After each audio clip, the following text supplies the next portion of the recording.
unfortunately, one of the participants of our events on February 11th was Reese Ulrich, and Reese has passed away recently. And Norman wanted to say a few words about Reese's life and maybe share with us how he likes to be remembered. I think, I always think about how I want to be remembered in life. Um, what do they write on my tombstone? Those two lines that you get. Um, but Reese contributed so much in terms of his articles, his books, his contributions to the discussions in the Middle East, that it was really unfortunate to see him pass away. So Norman, I'm going to pass it to you, sir. So my first and foremost, my condolences. Well, thank you, Vahid. And I know that Reese, as I also feel now, but Reese was very much in accord with what you were just expressing, the crisis that has been continuing in this country, that is what Martin Luther King Jr. called the madness of militarism. And as you mentioned just a couple of months ago, in this Ethics in Tech Zoom gathering, Reese talked about Iran and shared a lot of his knowledge and experiences. Just briefly, Reese passed away last week at age of 73. And as a student at UC Berkeley, as the Vietnam War escalated, he became part of what was known as the Oakland Seven through the nonviolent blockade of the Oakland Induction Center to send people off to kill and be killed in Vietnam. And Reese had tremendous journalism skills. He was an editor at Ramparts magazine as a very young person. And for several decades, he really threaded a needle.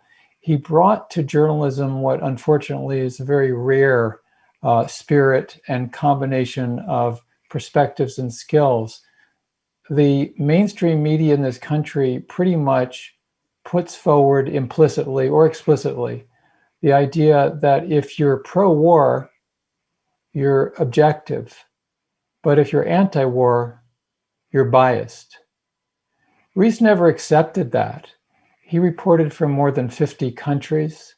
He reported for outlets ranging from 48 Hills and Progressive Magazine in the last few years to NPR, Dallas Morning News, St. Petersburg daily paper. You would hear him on All Things Considered. You would hear him on Democracy Now! And he didn't accept any of those barriers or any of the mythologies that you have to kowtow to people in power to be a good journalist. As a matter of fact, he understood quite the opposite. It was really his independence of mind, his belief in human rights, and that truth was on the side of journalists rather than something to be shunted aside in an Orwellian fashion when it was convenient. I was lucky enough to travel with Reese to Iraq in September of 2002, and then Iran in 2005, and Afghanistan in 2009. And each of those visits, as well as seeing the results in terms of his reporting, he was someone who was meticulous about facts and also always kept his eye on the prize of what is happening to human beings, what are the results of the policies. And he was able to arrange so many interviews that we wouldn't have gotten otherwise. And then he was able to put the information into perspective that without being didactic, without being polemical, he really laid out so often, covering from several dozen countries, the consequences of US policies. And he did that in his books.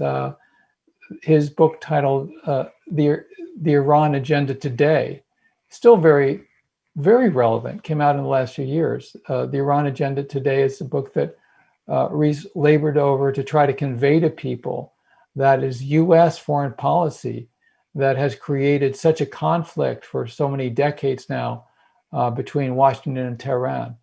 I remember when we went to the bazaar in Tehran, and we were talking with someone who was selling clothing there. And he said, people really want peace, and problem is governments. Governments get in the way of that desire for peace. And Rees was very clear through his research, through his reporting, that in so many places, that the suffering and the conflict, and he wrote books about Cuba, about Iran, about Syria, the unfortunate reality was the crux of the problem was overwhelmingly what Dr. King called the madness of militarism.